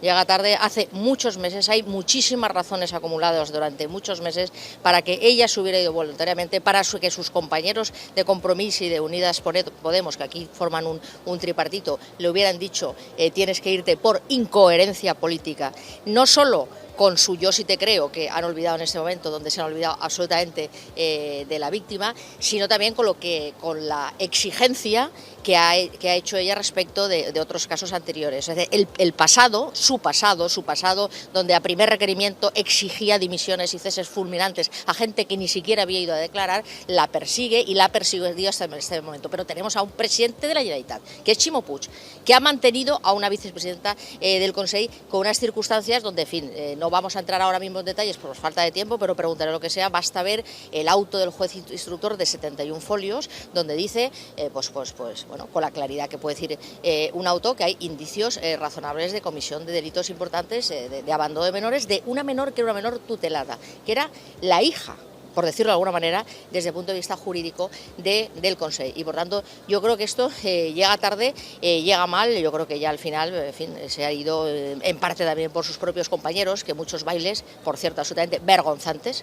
O sea, me parece indecente el tener una fiesta como la que tuvieron el sábado después de una imputación por un caso de abusos a una menor que tenía 13, 14 años en el tiempo de los hechos, a la que nadie, salvo la policía, que se enteró incidentalmente, avisó a la Fiscalía para decir, cosa que, bueno, se tendría que haber hecho porque lo dice la ley y porque habían protocolos que, por cierto, ahora parece que han encontrado en la Consellería. Y luego, desde la Consellería se hizo algo, la sentencia condena y por abuso continuado a 5 años de prisión. Y desde la propia Consellería de Mónica Oltra se presenta un informe que se dice que es muy duro contra la credibilidad de la niña, para intentar anular el juicio al abusador, que era en el tiempo de los hechos marido de la propia Mónica Oltra. ¿Alguien se imagina que condenan a alguien por el abuso de tu propia hija, que es lo que jurídicamente es Mónica Oltra y Ximo Puig también, de esa niña, y tú presentas un informe al tribunal, tú, no el abogado defensor del agresor delincuente condenado, no, tú presentas un informe para que anule la sentencia? Bueno, pues consiguieron anular la sentencia, lo que pasa es que volvieron a juzgar y volvió a condenar, en este caso, pues la Audiencia de Valencia. Yo creo que se han acumulado muchísimas razones, tanto desde el punto de vista jurídico, más allá de las responsabilidades penales, porque lo que está claro es que ha habido un abandono de lo que es el ejercicio de la tutela, tenga una responsabilidad y desde luego una incoherencia política absoluta. Bueno, pues estas son las declaraciones, como podéis ver, contundentes y muy razonadas, que nos deja María José Freire Sansegundo sobre este caso, que sigue copando la actualidad aquí en Valencia con mucha lógica realmente. Si queréis hacer alguna pregunta, Antonio. Sí, yo quería preguntarle si realmente ella piensa que en este momento el acuerdo, el botánico, por decirlo de alguna forma, entre Compromís y el Partido Socialista corre peligro, o es tanto lo que tienen que guardarse el uno al otro que van a mantenerse hasta las elecciones. Bueno, yo hace meses que he dicho que esto podría causar un enorme conflicto, pero ya hemos visto como dentro de Compromís, con la boquita pequeña, pero han acompañado a Mónica a la saluda. Ximo Puig, el presidente, no ha tenido la valentía de decir esta no puede ser mi vicepresidenta. Entonces me espero cualquier cosa, es decir, porque se adocenan por aquello mantener el poder. Claro, es que el Ximo Puig, el PSPB, que se llaman aquí, el PSOE, como lo llamamos, tiene mucho que esconder. En este momento hay procedimientos donde el hermano del presidente Puig está imputado. El hermano del presidente Puig por ayudas irregulares concedidas por el Consejo del presidente Puig. Es que están saliendo estos días en la prensa un supuesto importante de financiación irregular del propio Partido Socialista aquí en la Comunidad Valenciana. Entonces, claro, yo creo que es aquello de, en este último momento no ha tenido más remedio, porque el asunto, gracias a Cadenas Vosotros, ha saltado a Nacional y ya no han tenido más remedio, pero yo creo que se están guardando. Pero aún así yo creo que tiene las alas tocadas.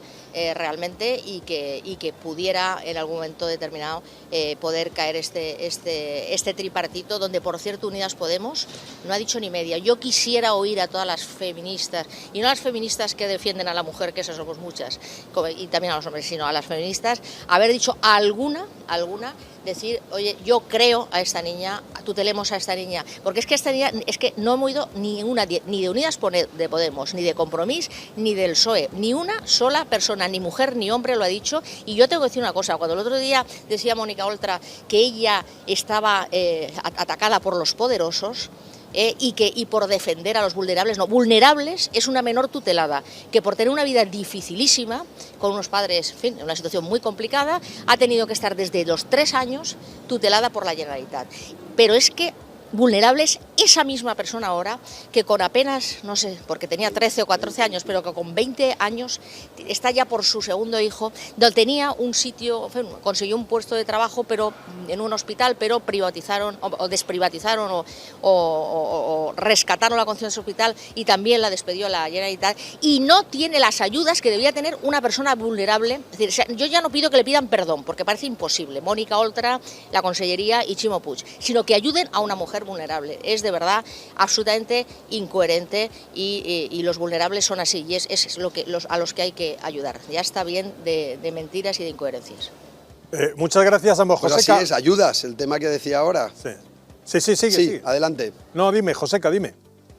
No, que decía que ayudas, decía ahora ella, decía María José Ferrer, esas ayudas que debería tener Teresa, esa niña que es la verdadera víctima, y también tiene que ver el tema de las ayudas y subvenciones, que es por lo que se investiga al hermano de Ximo Puig, a Francis Puig, que es otro tema que el caso Oltra claramente ha eclipsado absolutamente, ha dejado fuera de la prensa, prácticamente fuera de los corrillos, como si no existiera ese caso de corrupción, pero que salpicaba literalmente al primero de todos los valencianos, es decir, salpicaba al propio presidente Ximo Puig, que es de una gravedad, yo creo, de una notoriedad que podría ser algo que abriera las portadas incluso de ámbito nacional, y por ahora ha quedado como algo segundo, pero en ese caso no solo estaba investigado su hermano Francis Puig, también había algunos otros altos cargos del Consell, como el director general de Política Lingüística, porque era un tema de ayudas, de subvenciones a medios de comunicación y todo también vinculado, esto es algo que ya conocéis bien desde Madrid, que ocurre en todas las comunidades autónomas con lengua propia, todo vinculado a la política lingüística,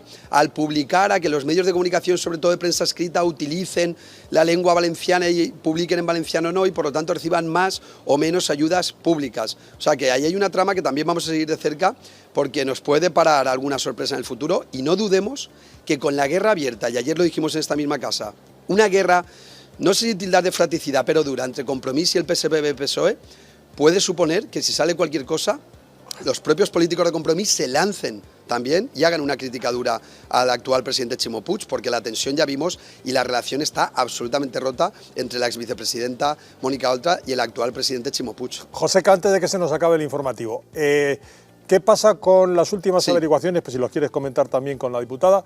Las últimas averiguaciones que hablan de dinero negro en las famosas facturas para las concesiones que se han hecho públicas hoy. Estamos hablando, también nos pregunta, por si quieres comentar algo, sobre el dinero negro que ha aparecido también en las famosas facturas, concesiones, que ha salido hoy también una noticia. Hay cada vez más casos realmente que envuelven, y está bien que lo pongamos porque a veces aturde que haya tanta corrupción y tantos casos, pero también que se refieren al PSOE. Sí, lo había comentado antes. Yo, una de las cosas que más me sorprende del Partido Socialista en España y desde luego la Comunidad Valenciana es la falta de coherencia e incluso diría la falta de vergüenza. Y lo tengo que decir así, yo no voy a decir, y por supuesto no lo diré, que en el Partido Popular ha habido personas que por estar después de 20 años de estar en el poder han cometido irregularidades, y quienes las han cometido están donde tienen que estar y juzgadas por los tribunales. También hay 200 personas que han sido absueltas. 200, en una campaña que difamatoria, exactamente le podríamos aplicar todo lo que decía Mónica Oltra ayer ante la prensa y que ahora no le parece, en fin, ahora le parece que contra ella es fatal, cuando ella era una de las cabecillas que estaban en esos scratches y en esas declaraciones.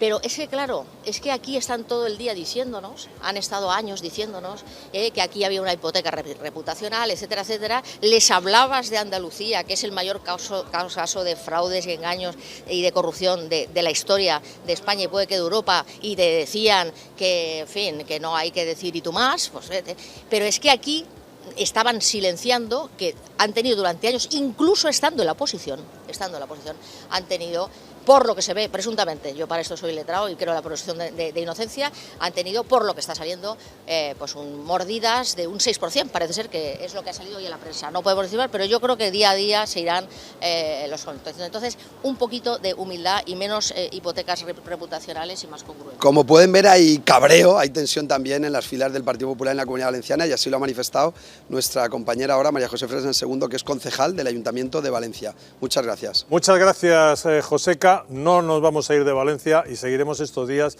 porque acaba de levantarse la alfombra y lo que se puede descubrir, desde luego, no es poco. Gracias, Joseca, y muchas gracias a la señora Ferrer San Segundo. Raquel, hablábamos del tema Oltra.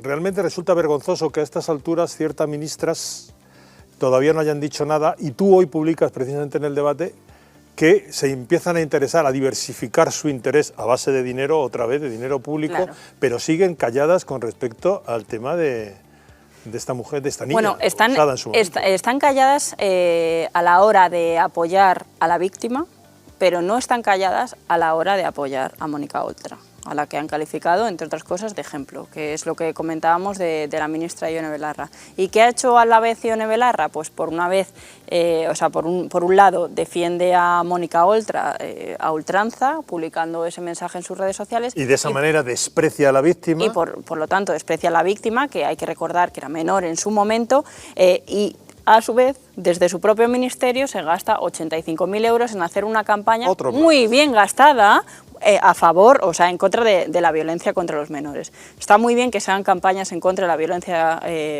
hacia los menores, por supuesto que sí, pero lo que no puede ser es que por un lado estés diciendo que Mónica Oltra es un ejemplo cuando está siendo investigada, cuando está imputada por presuntamente haber ocultado un caso de abuso a una menor por parte de su marido, que en ese momento era su marido, que en todos sitios pones marido, pero no, en ese momento era su marido, y sin embargo desde tu ministerio soltar el dinero para hacer una campaña a favor de los menores. Es que es una contradicción tan grande y es un cinismo tan grande que creo que merece la pena. Hará falta saber, cuando se desarrolla la campaña, si hacen mención a que la mayor parte de los menores asesinados tienen como asesino a su madre. No, eso no lo dice. Yo me he leído el pliego y no lo dice, no.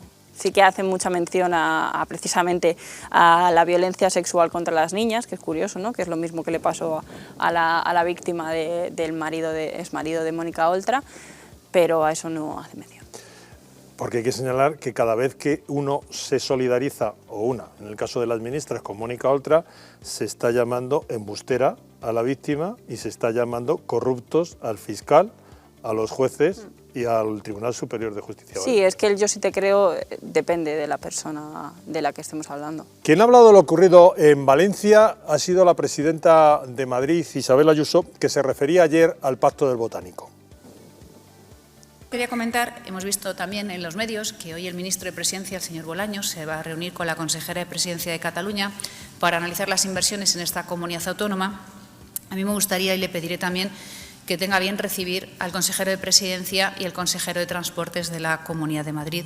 Tenemos realmente problemas para el mantenimiento de las cercanías que dan servicio a más de 3 millones de viajeros al día en la Comunidad de Madrid y necesitamos tratar temas de su absoluta competencia.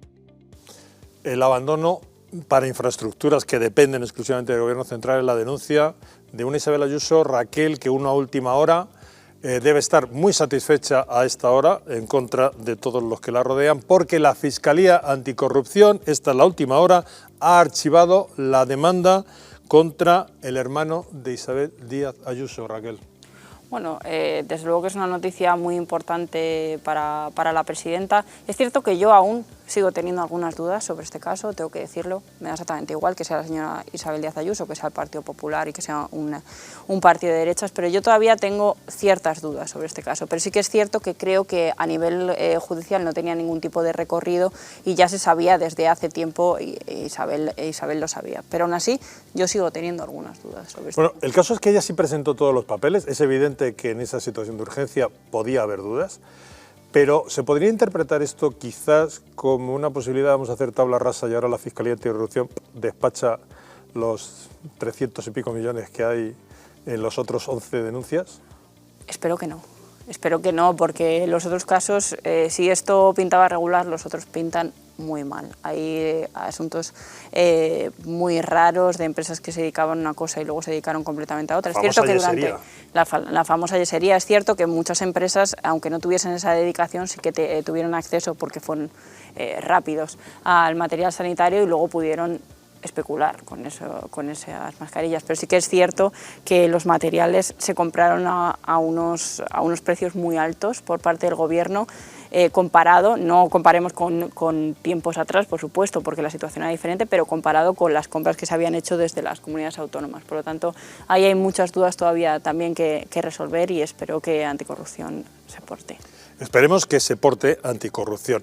Cuando se producen los resultados de las elecciones andaluzas, supongo que hay asesores que le dicen a Pedro Sánchez aquello de tienes que salir más a la calle, tienes que mezclarte más con la gente, te tienes que hacer más cercano, y dicho y hecho, y lo quiero comentar con Raquel Tejero, se fue a Zamora, porque allí, como saben ustedes, desgraciadamente ha habido un terrible incendio que ha afectado a la Sierra de la Demanda y la Sierra de la Culebra. Y por allí andaba repartiendo parabienes y esperanzas Pedro Sánchez cuando ocurrió esto. Declarar como zona gravemente afectada por una emergencia de protección civil a la provincia de Zamora, también a otras partes de Castilla y León y de otros puntos de España que han sufrido las consecuencias de los incendios o que las están sufriendo, y en segundo lugar un compromiso específico con la Sierra de la Culebra, con los habitantes de esta comarca y también de otras partes de esta comarca que evidentemente necesitan del compromiso de todas las instituciones públicas, lo van a tener. Ya hemos perdido la Sierra de la Culebra, ahora te queda también con la de la demanda. Vete y quémala. Arreglarlo, tú arreglar. Raquel, tiene que ser realmente frustrante. Es que hay que recordar que es un presidente que verdaderamente es que no genera empatía, es que los ciudadanos no tienen ningún tipo de conexión con él, incluso los ciudadanos que votan al Partido Socialista. No es una persona empática, no es para nada empática, de hecho vemos la cara que pone cuando ese señor le hace el comentario y le dice lo vamos a arreglar, pero ni siquiera le mira, ni siquiera le dice ¿por qué usted cree esto? ¿Por qué? O le da algún tipo de explicación, que sería lo más lógico, sobre todo teniendo en cuenta que es que además te están enfocando las cámaras, que además es un movimiento muy torpe en el que se ve... Porque ha ido a eso. Claro, se ve claramente cómo el presidente no está cómodo con la gente, pero es que además no aprende, porque esto ya le pasó hace no tanto cuando una madre le echó en cara que sus hijos pudiesen aprobar sin estudiar, pudiesen pasar de curso. También le pasó cuando celebró la conferencia de presidentes en La Palma, ¿no? Que se fue allí a intentarse dar un baño de masas por las ayudas y los ciudadanos le recibieron con carteles de oye, está muy bien lo que nos prometes, pero a ver si se aplican las ayudas porque aquí no tenemos ya manera de vivir después del volcán. Por lo tanto, creo que Pedro Sánchez no aprende y sobre todo creo que necesita una formación de comunicación política con los ciudadanos, porque verdaderamente se le da muy mal. Cambiamos de tema y nos vamos a lo que ha ocurrido, o lo que está ocurriendo en realidad hasta que se acaba de celebrar después de la conferencia de la OTAN, que es el famoso Día del Orgullo Gay, que ha empezado como prólogo con la polémica, como ustedes saben, sobre el tema de la bandera. El Tribunal Supremo dijo que no se colocan más banderas en los ayuntamientos que la bandera nacional, las banderas oficiales. Y a partir de ahí, pues una vez más se ha arremetido contra el alcalde, contra el ayuntamiento, de tal manera que tuvieron que abandonar una jornada que estaba organizando la Federación Española de Gays y Lesbianas, los diputados del Partido Popular. No nos representa a toda la ciudadanía de Madrid cuando usted no cuelga la bandera del arco iris. Cuando usted, como servidor del pueblo, no está. Hasta luego.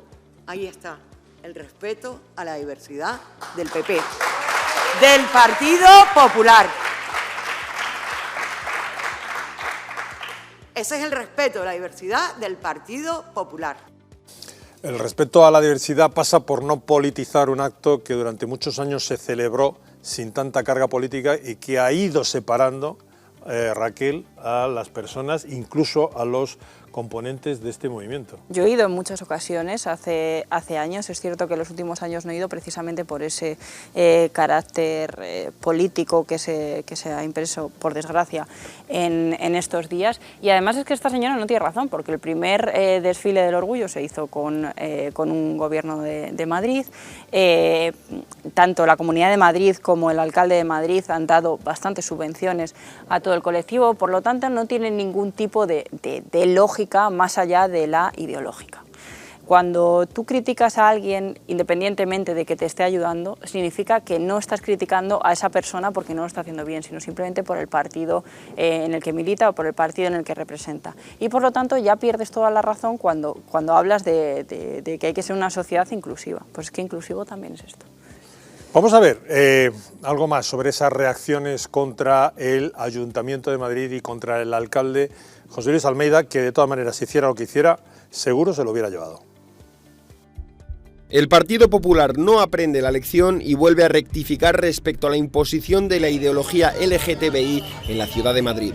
Esta mañana, la corporación de José Luis Martínez Almeida ha dado marcha atrás en la decisión de no colgar banderas del orgullo gay y sí mostrará pancartas arcoiris en las juntas de distrito. Yo creo que a día de hoy no la bandera, porque la bandera no se puede poner, pero sí podemos poner una pancarta, no hay ningún problema, y sí. Pero nada es suficiente para los grupos que defienden la ideología LGTBI. Estos han sido los piropos que Euge Sangil, presidenta de la Federación Estatal de Lesbianas, Gays, Transexuales, Bisexuales, Intersexuales y más, ha dedicado al alcalde de la capital. No hace falta, señor Almeida, no hace falta que cuelgue usted la bandera. La bandera somos nosotras, porque usted no es el alcalde de toda la ciudadanía de Madrid. Unos menosprecios al alcalde que continuaron a la salida del acto. Este alcalde, el señor Almeida, pues sigue las mismas de no colgar la bandera del colectivo, la bandera de la diversidad, y eso es un signo de LGTBI-fobia. Un evento al que no acudió Martínez Almeida, pero sí el presidente de los distritos de Centro y Salamanca, José Fernández, del Partido Popular, que se defendió de los ataques de Euge Sangil. Yo creo que eso es una tontería, así se lo digo claramente. Madrid siempre ha celebrado el orgullo y no solo lo hizo en los 4 años de la alcaldesa anterior. La bandera va a estar iluminando el edificio y la fuente de Cibeles. Es decir, el Ayuntamiento de Madrid da marcha atrás respecto a la neutralidad de los edificios públicos que decidió en su día. Y todo por un miedo a la izquierda que la portavoz del Ayuntamiento, Inmaculada Sanz, ya vaticinó hace 2 semanas en La Alternativa. Hay una parte de la izquierda y de ese movimiento asociado a la izquierda que lo que busca es precisamente polarizar a la sociedad. Finalmente habrá orgullo, habrá pancartas arcoíris y el Partido Popular seguirá siendo la diana del lobby LGTBI. No va a haber bandera.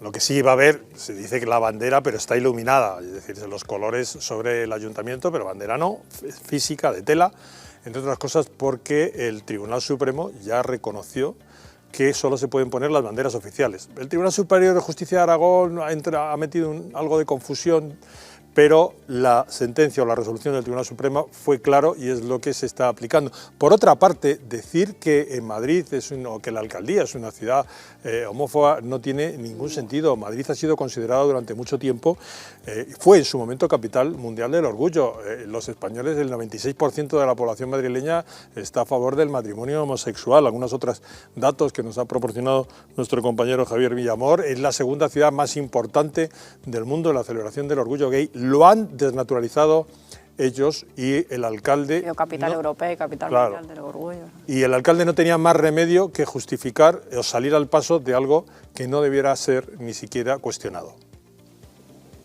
Ningún tipo de homofobia institucional, pero lo que sí puedo garantizar a los madrileños son 2 cuestiones. Una, no voy a entrar en ninguna polémica con el orgullo, no voy a entrar en una guerra de banderas ni de pancartas. Y 2, el orgullo se va a celebrar como todos los años en Madrid. Raquel, decías Que ha sido capital de casi todo. Claro, exactamente. Siempre ha sido una ciudad... Oye, yo he tenido muchos amigos míos que no viven en España directamente, o sea, ya no que no vivan en Madrid, y han venido a Madrid a celebrar el orgullo, y para nada la han recibido, por supuesto, como una ciudad homófoba. Ni la propia ciudad, ni sus gobernantes, pero ni Madrid ciudad, ni la Comunidad de Madrid. Isabel Díaz Ayuso también va a hacer lo mismo. Las banderas no se pueden colgar por un motivo de ley, pero sí pondrán carteles, sí pondrán iluminación, y oye, y la celebración del orgullo, que trae dinero, también cuesta dinero. Entonces, ¿qué más quieren? Es que lo que no puede ser es que tengan que comulgar con ruedas de molino los políticos. Es que habrá cosas en las que están de acuerdo, otras cosas en las que no, pero creo que llamar a Almeida o a Isabel Díaz Ayuso homófobo está muy lejos de la realidad. Y hay que recordar que, por otra parte, la zona que es de carácter abiertamente multicultural, abierta, gay, lesbiana, chueca, votó a Isabel Díaz Ayuso mayoritariamente. Claro que sí, pero es que no creo que nadie, de verdad no creo que nadie en su fuero interno piense que son políticos homófobos, porque lo han demostrado en muchas ocasiones, y porque, como decimos, Madrid siempre ha celebrado el orgullo, es algo que está marcado en el calendario todos los años, y no creo que haya ningún problema, ni por parte del Partido Popular, ni por parte, por supuesto, de la ciudadanía madrileña. Ahora, si esta señora está realmente preocupada de que cuelgue la bandera, pues oye, a lo mejor es que no tiene otros problemas más graves de los que preocuparse. Es que creo que si de alguna manera se tiene que ayudar al colectivo LGTBI es, en vez de colgar tantas banderas, ¿no?, que al final no fomentan absolutamente nada, sino fomentar la inclusión, que ya está muy instaurada en la comunidad española. Es reivindicar simplemente su condición de persona, punto. Exactamente, ¿sabes lo que pasa? No hay que poner el sello de gay, lesbiana, estar todo el día para arriba, para abajo, es decir, no, son personas y tienen reconocidos los mismos derechos a nivel constitucional y a nivel del Código Penal y a nivel de todo. Y que a nivel legal, efectivamente, si existen agresiones homófobas que son completamente repugnantes y yo, o sea, no me pueden parecer algo más asqueroso que sigan ocurriendo estas cosas. Hay unos mecanismos policiales y jurídicos para esto. Por lo tanto, lo que pasa es que cuando se quedan sin cosas que reivindicar, claro, y quieren seguir viviendo de lo que siguen viviendo, ese es el problema. Pero es que ni ellas mismas representan. Ella dice, es que usted, alcalde, no representa a todos los madrileños, ya, pero es que usted tampoco representa a todos los gays y lesbianas, porque no es así, porque yo conozco a muchos que no se sienten representados por ese colectivo. Muchas gracias, Raquel, por haber estado un día más con nosotros. Recuerden, toda la información de la jornada, todo lo que queda, y será mucho, lo tendrán esta noche en La Alternativa, pero sigan en la sintonía de 7NN Televisión si quieren pasarlo bien. Aquí, de momento, hasta mañana, información con criterio. Muchas gracias por estar con nosotros.